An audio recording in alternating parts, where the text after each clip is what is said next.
à tous et c'est vraiment une joie de pouvoir partager ensemble ce moment.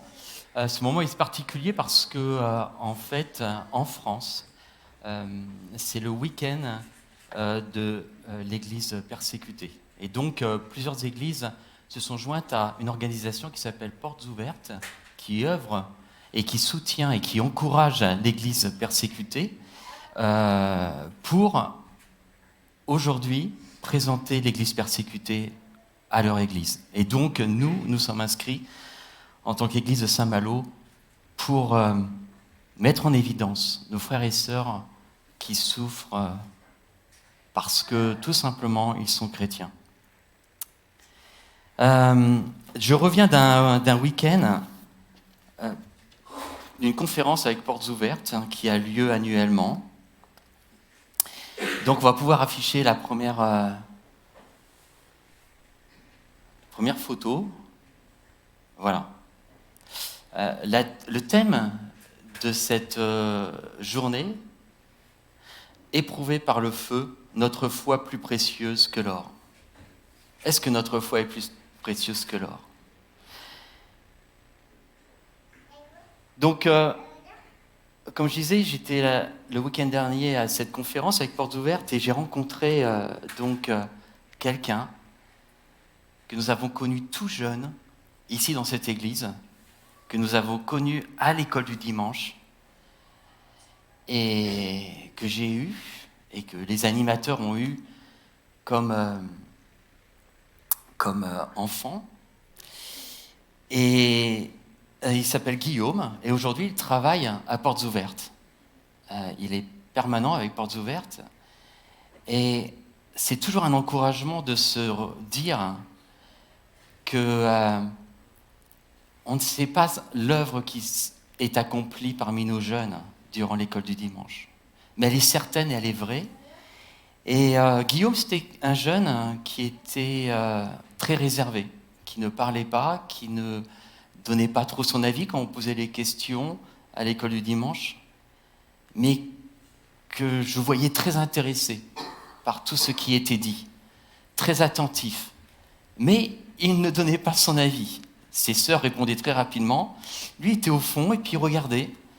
Et puis de le voir aujourd'hui prendre cette position où il va au Parlement européen pour plaider la cause de nos frères et sœurs chrétiens qui souffrent, j'ai dit merci Seigneur. Alors donc je l'ai rencontré et puis il a un petit message pour vous dire combien l'Église a été un moment chaleureux dans sa vie. Et il se rappelle de ce temps où il était avec les enfants Levrel, si certains s'en souviennent, et qui avaient le même âge que lui, peut-être 7 ans, 7-8 ans. Et donc, c'est un moment chaleureux. Il m'a dit ceci, vous avez été une pierre dans ma construction. Et je pense qu'il faut vraiment tenir compte de cela, c'est que chacun d'entre nous est une pierre dans l'édification des uns et des autres. Alors nous sommes une chaîne, amen. Et nous devons vraiment faire en sorte de garder cette unité dans le Seigneur. Alors, nous allons passer à la photo suivante. Ah non, avant ça, on ne va pas passer. Hop, on revient en arrière. Combien y a-t-il, à votre avis, de chrétiens persécutés dans le monde? Pardon? Centaines de milliers, ouais.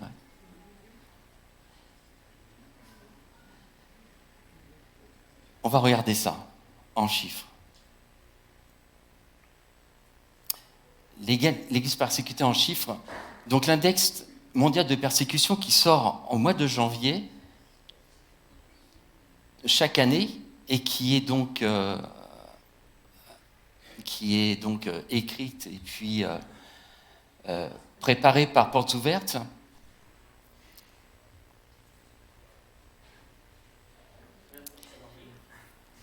Comment?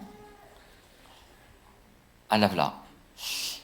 Donc, cet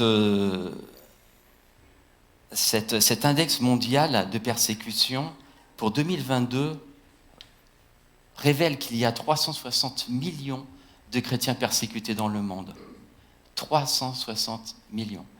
Et parmi ces 360 millions, à peu près 6 000 chrétiens tués, soit 16 chrétiens tués par jour. Vous vous rendez compte ? Il y a les églises qui sont ciblées, il y en a 6 000, dont 3 000 en Chine. 3 000 en Chine. Le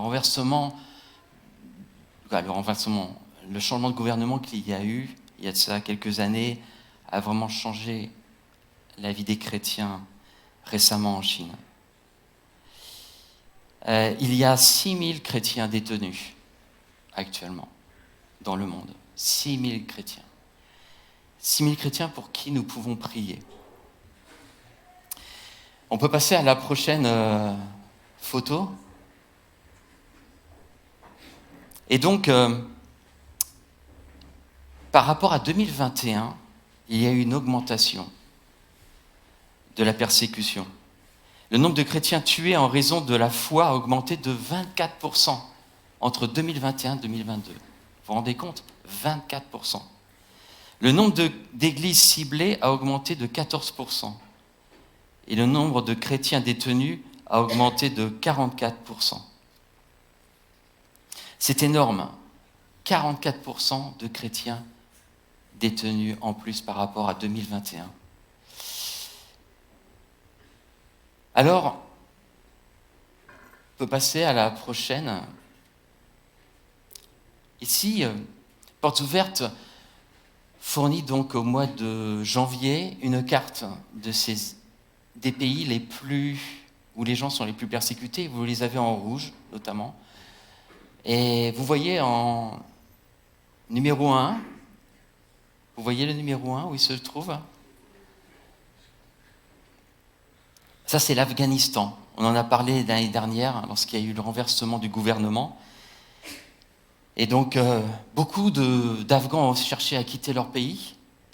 Parmi eux, il y avait beaucoup de chrétiens qui savaient que la vie n'allait pas être facile pour eux, qu'ils allaient être en danger et qu'il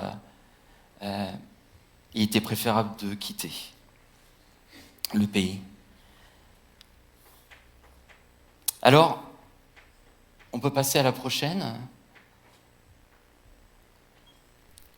Pour ce temps de partage, on va lire dans 1 Pierre au chapitre 1.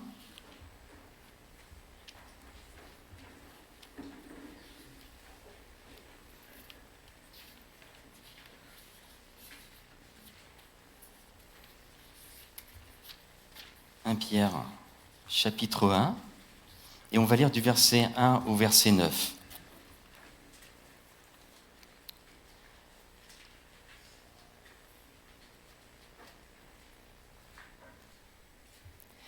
Pierre, apôtre de Jésus-Christ, à ceux qui ont été choisis et qui vivent en étrangers dans la dispersion, dans le Pont, en Galatie, en Cappadoce, en Asie et en Bithynie, tels qu'ils ont été désignés d'avance par Dieu, le Père, dans la consécration de l'Esprit, pour l'obéissance et l'aspersion du sang de Jésus-Christ. Que la grâce et la paix vous soient multipliées. Béni soit le Dieu et Père de notre Seigneur Jésus-Christ, qui, selon sa grande compassion, nous a fait naître de nouveau, par la résurrection de Jésus d'entre les morts, pour une espérance vivante, pour un héritage impérissable, sans souillure, inaltérable, qui vous est réservé dans les cieux, à vous qui êtes gardés par la puissance de Dieu au moyen de la foi, pour un salut prêt à être révélé dans les derniers temps. Ainsi vous êtes transportés d'allégresse, quoique vous soyez maintenant pour un peu de temps, puisqu'il le faut, attristés par diverses épreuves, afin que la qualité éprouvée de votre foi, bien plus précieuse que l'or périssable, quoique éprouvée par le feu, se trouve être un sujet de louange, de gloire et d'honneur à la révélation de Jésus-Christ. Vous ne l'avez pas vu, mais vous l'aimez. Maintenant même, vous ne le voyez pas, mais vous mettez votre foi en lui. et vous êtes transportés d'une joie indicible, glorieuse, tandis que vous obtenez le salut comme aboutissement de votre foi. Amen. Alors, Pierre s'adresse à une église qu'il dit être dispersée. De la part de Pierre, apôtre de Jésus-Christ, à ceux qui sont étrangers et dispersés. En fait, Pierre parle à l'église persécutée, et notamment à ces chrétiens qui se trouvaient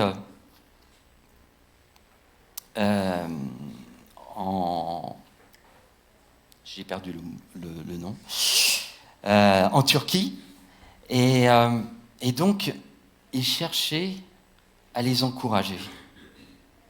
Et vous voyez, bien souvent, ce qui se passe dans la persécution, c'est que quand elle vient, il y a une dispersion des chrétiens.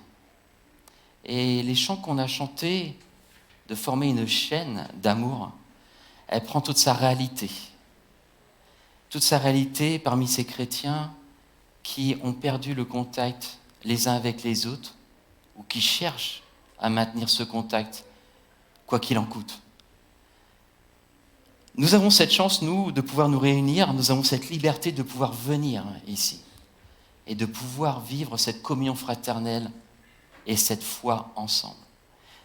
Et je voudrais saluer vraiment tous les pères et les mères qui viennent à l'église et qui sont un témoignage pour leurs enfants. Je veux le dire parce que j'ai eu cette enquête qui a été effectuée, comme quoi lorsqu'une maman vient seule à l'église, à peu près 50% des enfants suivront de ces enfants. Si le papa vient, 75% des enfants suivront. Et je pense qu'on ne se rend pas bien compte, mais le fait de venir à l'église et le fait d'être un témoin, un vivant de notre foi en Dieu, parce que nous venons ici écouter l'Évangile, parce que nous voulons chercher à rester dans la parole de Dieu, a un impact sur les uns et les autres, sur chaque maillon de la chaîne, que ce soit du plus petit jusqu'au plus grand. Et pour cette église dispersée, elle n'a pas cette chance de se réunir, parce que la persécution est là. Donc, dans Acte 8, la prochaine photo, Acte 8, au verset 1 à 4, il nous est parlé de cette persécution qui est venue sur Jérusalem. Il nous est dit ceci: ce jour-là, une grande persécution s'abattit sur l'église qui était à Jérusalem. Tous, excepté les apôtres, se dispersèrent en Judée et en Samarie. Vous voyez, il n'y a pas homogénéité. Certains des chrétiens vont partir et d'autres vont rester. Les apôtres sont restés à Jérusalem. Et c'est probablement de Jérusalem que Pierre s'adresse à cette église dispersée pour les encourager et les exhorter. Donc, Pierre a subi cette persécution lui-même à Jérusalem, et on se rappelle qu'il a été lui-même emprisonné, jeté en prison, entouré par 2 gardes, enchaîné, et Dieu l'en a délivré. Mais il connaît ce qu'est la prison. Et donc c'est de cette manière aussi que Pierre va s'adresser à l'église dispersée, parce que Pierre a reçu, lui, un appel. Vous vous rappelez ce que Jésus lui a dit: tu es Pierre, et sur cette pierre, je construirai mon église. Pierre savait qu'il avait un appel pour construire l'église, l'encourager et l'exhorter. Et il n'a pas oublié cet appel. Au contraire, derrière cet appel, il avait une responsabilité. Il a pris cette responsabilité. Il l'a saisie. Il ne l'a pas mise de côté. Il avait la responsabilité de soutenir l'Église, de la porter par des encouragements. Et Jésus continue ainsi en disant et que les portes du séjour des morts ne prévaudront point contre elle. Je pense que c'est important de savoir que quand Dieu met un appel sur nos vies, nous avons une responsabilité, mais il nous encourage tellement, la parole de Dieu nous encourage tellement. C'est que les séjours des morts ne prévaudront pas sur l'Église, mais l'Église tiendra même au milieu de la persécution. On peut aller sur la prochaine. Aujourd'hui, nous avons à prier pour et nous tenir aux côtés de l'Église et des chrétiens persécutés en Afghanistan. Et voici un témoignage. L'Église secrète d'Afghanistan est mise à rude épreuve. La prise de pouvoir par les talibans en août 2021 a encore durci la répression contre les chrétiens, ce qui a conduit le pays à la première place de l'index mondial de persécution des chrétiens en 2022. Des chrétiens ont fui, d'autres sont restés. La très petite communauté actuelle de chrétiens afghans fait tout pour maintenir le lien entre ses membres. Nous nous appelons les uns les autres dans le seul but de rester connectés, précise Saad, un chrétien rescapé. Nous nous appelons les uns les autres dans le seul but de rester connectés. Il y a effectivement une solidarité au sein du corps de Christ. Et c'est ça la force de l'Église persécutée. C'est de maintenir ce lien. Et donc, c'est un encouragement aussi pour nous de savoir que nous ne sommes pas inutiles à venir à ce lieu. Et que notre encouragement, nous sommes un encouragement les uns pour les autres. Alors nous pouvons aller à la suivante.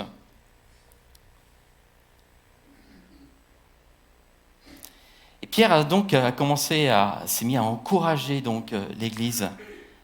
Et nous allons voir ce qu'il dit. Il dit au verset 2, « Ils ont été désignés d'avance par Dieu, le Père, dans la consécration de l'Esprit, pour l'obéissance et l'aspersion du sang de Jésus-Christ. Et dit ceci, que la grâce et la paix vous soient multipliées. » Lorsque Pierre dit que la grâce et la paix vous soient multipliées, il dit, mais il y a quelque chose qui s'est passé en vous. Dieu a fait une œuvre en vous, et cette œuvre est attachée à Dieu le Père. Vous voyez dans cette phrase, il y a Dieu le Père, mais il y a aussi l'Esprit, et il y a Jésus-Christ.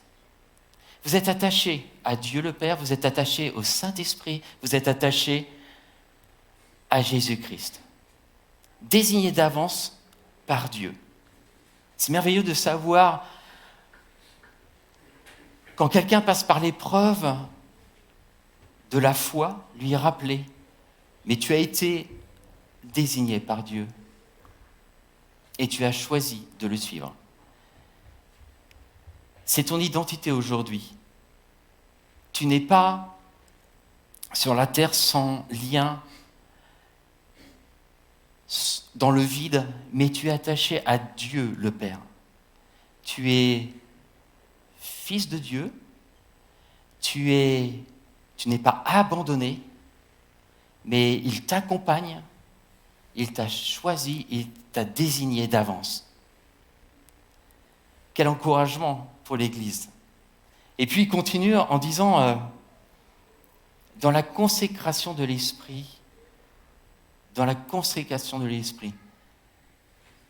se rappeler pour l'Église persécutée que tout ce qu'ils sont, c'est par la puissance et l'œuvre du Saint-Esprit en eux. Et nous avons besoin du Saint-Esprit. Yannick faisait remarquer que nous allons avoir une rencontre vendredi. On va rechercher la présence du Saint-Esprit. Et nous avons besoin de vivre du Saint-Esprit. Ce que Pierre dit, vous n'êtes plus aujourd'hui à suivre les principes de la loi des Juifs. Mais aujourd'hui, vous êtes consacrés au Saint-Esprit. Et il y a ce verset dans Romains 7, verset 6, qui dit ceci: « Mais maintenant, libérés du régime de la loi, morts à ce qui nous gardait prisonniers, nous pouvons servir Dieu d'une manière nouvelle par l'Esprit, et non plus sous le régime périmé de la lettre de la loi. » C'est aujourd'hui, nous sommes libres tout simplement parce que le Saint-Esprit a fait une œuvre dans nos cœurs qui fait que nous avons changé de régime. Nous ne sommes plus sous le régime de la loi, mais sous le régime de l'Esprit. Et puis il y a un autre verset qui nous dit: « Or nous, ce n'est pas l'Esprit du monde que nous avons reçu, mais l'Esprit qui vient de Dieu, pour que nous sachions ce que Dieu nous a donné par grâce. » Et cette œuvre de le Saint-Esprit dans nos vies, elle est visible. Et elle est visible dans ces chrétiens qui sont persécutés. Et autant elle peut amener de la persécution, qu'elle peut amener aussi une transformation de cœur dans ceux qui ne connaissent pas le Seigneur. Mais c'est vraiment une puissance pour le chrétien d'avoir cette vie de l'Esprit en lui. Et les chrétiens, donc, ils rappellent aux chrétiens persécutés: rappelez-vous, il y a une œuvre du Saint-Esprit en vous qui se fait. Vous êtes fils de Dieu. Et puis il continue et il dit pour l'obéissance et l'aspersion du sang de Jésus-Christ. Il y a une puissance dans la vie du chrétien, c'est l'obéissance. Et cette obéissance, elle ne vient pas de nous-mêmes, elle vient vraiment de cette action puissante du Saint-Esprit dans notre vie. Parce que par nous-mêmes, nous ne pouvons pas être droits et justes devant Dieu. Mais il rappelle ceci: il y a une obéissance dans notre vie. Il y a une obéissance qui découle de cette relation que nous avons à Dieu par la puissance du Saint-Esprit. Amen. Et je crois que ça, c'est vraiment important, de ne pas se dire: je ne suis pas capable d'obéir à Dieu. Non, nous sommes capables d'obéir à Dieu parce que l'œuvre du Saint-Esprit se fait en nous. Si Dieu a pu faire tomber les murailles de Jéricho, alors il peut faire tomber toute muraille en nous, de sorte que nous soyons toujours plus libres. Et puis, l'aspersion du sang de Jésus-Christ, c'est de rappeler à l'Église persécutée que, continuellement, il est important de revenir à la puissance de l'œuvre de Jésus accomplie à la croix. Par elle, nous sommes lavés de nos péchés, nous ne sommes pas sous la condamnation, mais nous sommes libres. Libres de nous approcher de Dieu. Et Pierre a vraiment ce sens profond de rappeler à l'Église d'où elle vient et ce qui est son identité. Et puis, Pierre va continuer au verset 3 et 4, on ne va pas les lire, mais Pierre leur rappelle que Dieu les a fait naître de nouveau et qu'il y a une espérance vivante en eux et une assurance d'obtenir un héritage dans les cieux. Nous sommes nous-mêmes au bénéfice de cette transformation dans nos vies. Alors, on peut passer au suivant. Notre foi plus précieuse que l'or. Ainsi vous êtes transportés d'allégresse, quoique vous soyez maintenant pour un peu de temps, puisqu'il le faut attristés par diverses épreuves. Alors là, cette phrase peut être étonnante, parce qu'il parle que ces chrétiens persécutés sont transportés d'allégresse, et pourtant, ils sont attristés par les diverses épreuves par où elles passent. Et il y a effectivement dans la chair, lorsqu'on passe par des épreuves, ce n'est jamais facile de les vivre. Il y a nos sentiments qui réagissent, il y a nos émotions qui réagissent, et ce n'est pas facile de les passer humainement. Mais il y a une dimension spirituelle aussi qui existe. c'est que lorsqu'on passe par l'épreuve, on peut se tourner vers Dieu, et on a ce choix d'ailleurs, soit de ne pas se tourner vers Dieu, ou se tourner vers Dieu. Mais lorsque on se tourne vers Dieu, il y a une transformation dans notre cœur, où Dieu nous amène à aligner notre cœur sur les pensées de Dieu, et à voir les circonstances d'une manière différente. Et il parle qu'ils sont transportés d'allégresse. Pierre parle d'être transporté d'allégresse dans l'épreuve. Je ne sais pas comment vous voyez ça, mais c'est une réalité pour ces chrétiens. C'est une réalité de sentir cette présence de Dieu dans l'épreuve. J'entendais le témoignage d'un jeune, je ne vais pas rentrer dans les détails parce que c'est assez violent, mais Boko Haram s'est approché de lui et a commencé à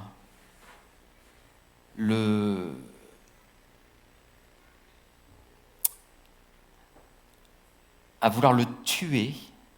Et alors qu'ils avaient la main sur lui, alors qu'ils étaient en train d'agir sur son corps, il a pensé une parole est venue dans sa tête: pardonnez-leur comme je vous ai pardonné. C'était un message qu'il avait entendu lors du culte. C'était un message qu'il avait entendu lorsqu'il était à l'école du dimanche. Et cette parole a résonné dans son cœur, alors qu'ils étaient en train d'agir sur lui.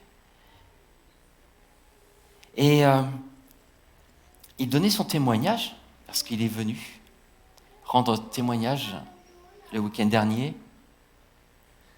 Et c'est ce jeune rayonnait de joie et rayonnait de pardon. Cette réalité de Dieu en nous, cette action du Saint-Esprit en nous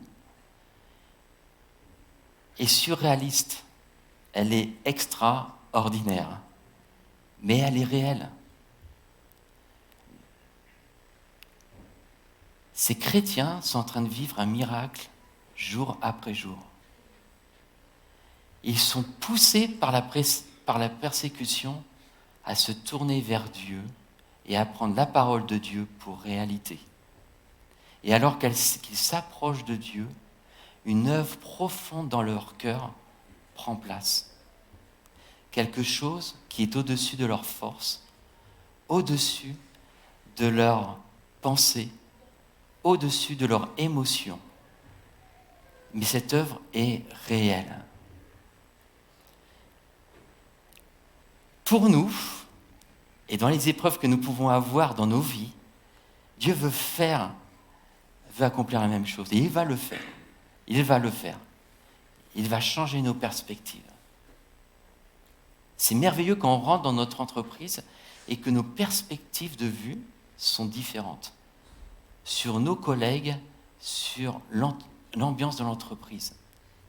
Et que là, la présence de Dieu prend place en nous et que nous sommes amenés à rayonner dans notre entreprise. Et Dieu veut le faire et Dieu le fait. Donc, afin que la qualité éprouvée de votre foi, bien plus précieuse que l'or périssable, quoique éprouvée par le feu, se trouve être un sujet de louange, de gloire et d'honneur à la révélation de Jésus-Christ. Vous savez que pour, rendre toute la qualité, la valeur de l'or, on fait fondre l'or à des températures très élevées, de 1000 degrés, même ça peut monter à 1300 degrés. Et cette impureté va donc se déplacer et va laisser place et va donner à l'or toute sa valeur, puisque ce sera de l'or pur. Et donc, Pierre parle de cet effet de cette œuvre sur l'or, et il dit, mais la foi est bien plus précieuse que l'or. Oui, parce que l'or est périssable. Et donc, l'or est précieux aussi, mais l'or se détériore. Il se réduit au fur et à mesure lorsqu'on l'utilise. Vous savez, l'or, ce n'est pas un matériau non plus très, très dur. Et il se détériore. Mais pour la foi, c'est différent. Plus on utilise la foi, plus elle se fortifie. Alors que plus on utilise l'or, plus l'or se détériore. On met de l'or sur des contacts de relais et ils sont tout le temps en mouvement comme ça. Et bien à un moment donné, les relais sont morts. Pourquoi ? Parce que les contacts n'ont pas tenu. Pourquoi ? Parce que l'or est parti. Mais la foi, c'est différent. Plus elle est mise en action, plus elle se fortifie. Et Pierre dit, mais vous savez, la valeur de votre foi, elle est inestimable. Alors on peut aller au suivant. On va lire ce témoignage de Rebecca. Ce dimanche de Pâques 2019, Rebecca se trouvait à l'église Zion de Batticaloa, au Sri Lanka. Mais la fête a tourné au cauchemar lorsqu'un terroriste kamikaze portant des explosifs a pénétré dans le bâtiment. 3 églises et des hôtels ont été ciblés simultanément ce jour-là, faisant plus de 250 morts et des centaines de blessés. Rebecca a été brûlée au 3e degré. Sa sœur, son frère, son beau-frère et son neveu ont été tués. Malgré cette épreuve terrible, tous ceux qui la côtoient ont constaté que Rebecca fait preuve d'un courage extraordinaire. Voici ce qu'elle déclare. « J'ai tellement de paix dans mon cœur. Je sais que Dieu fait tout pour notre bien.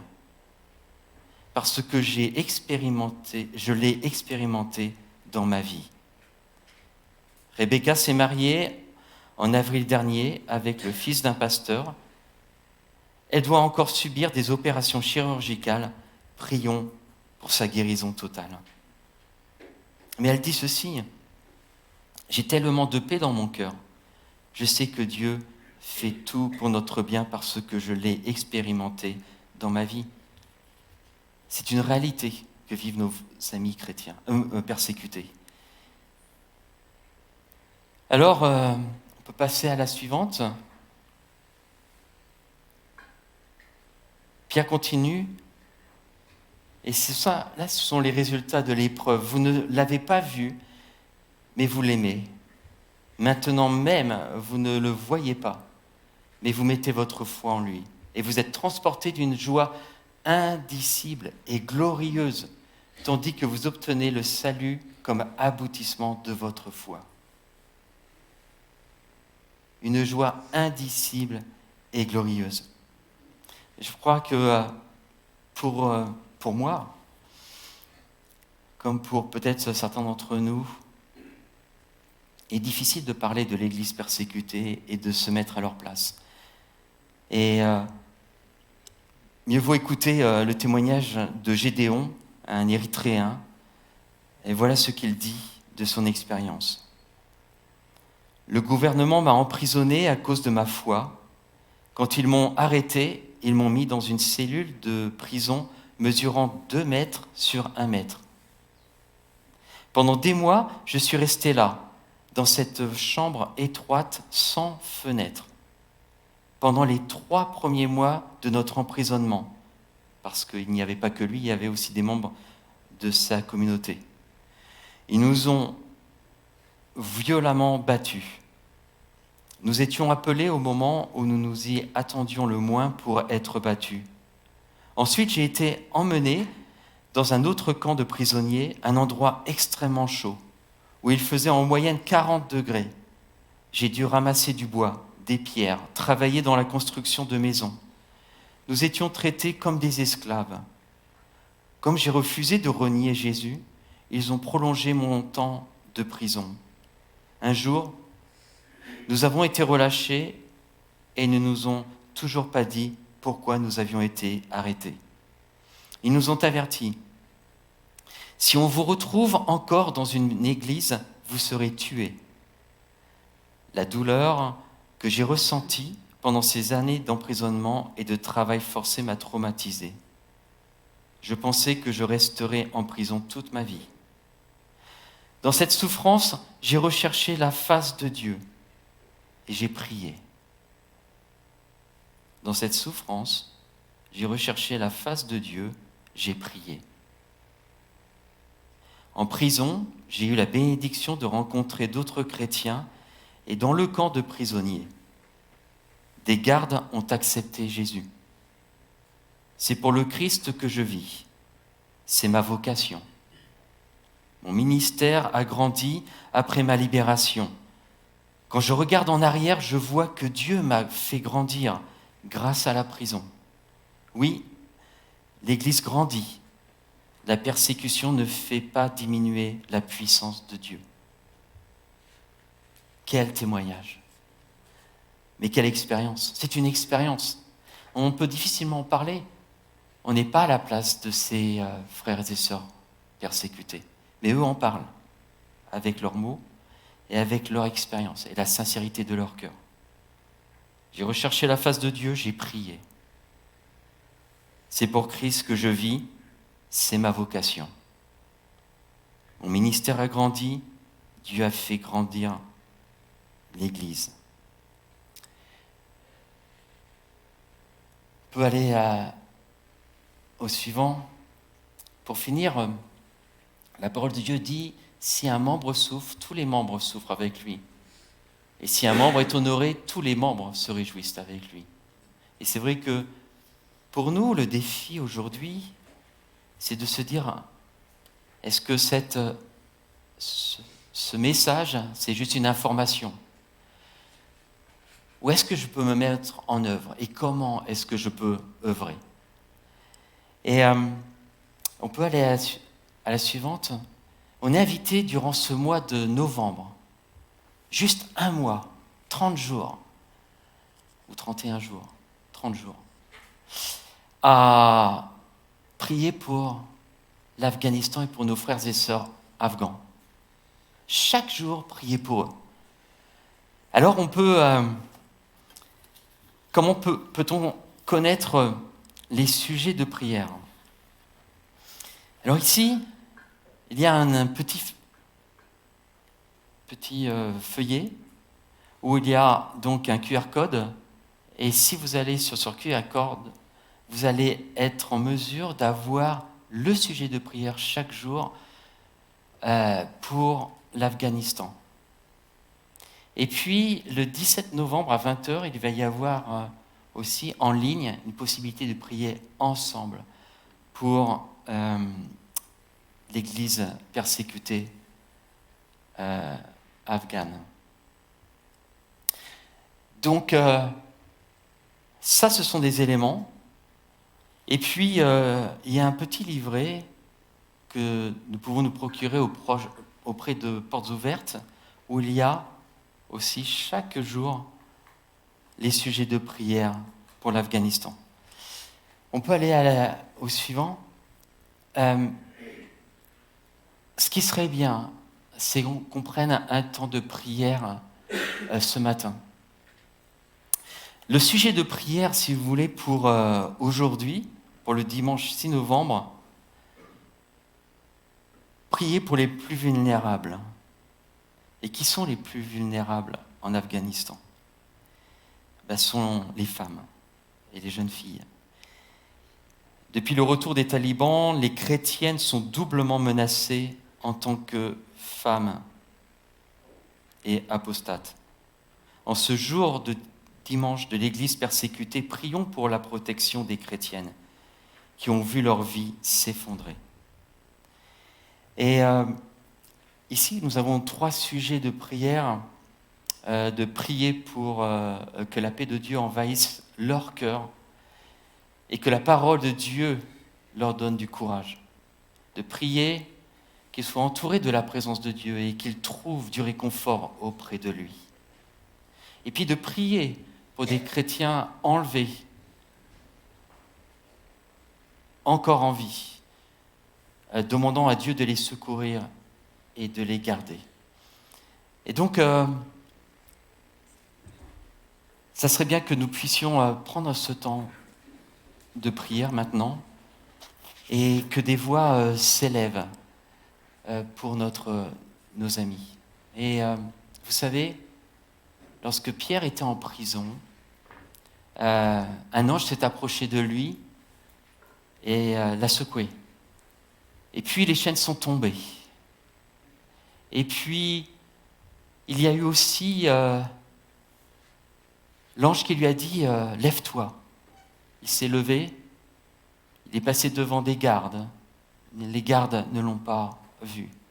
Il est arrivé à une porte de fer et cette porte s'est ouverte. Il est arrivé tout de suite là où se réunissaient les chrétiens. Il savait qu'ils se réunissaient dans un lieu. Il a frappé à la porte. Et qu'est-ce qu'il a trouvé? Une église en prière.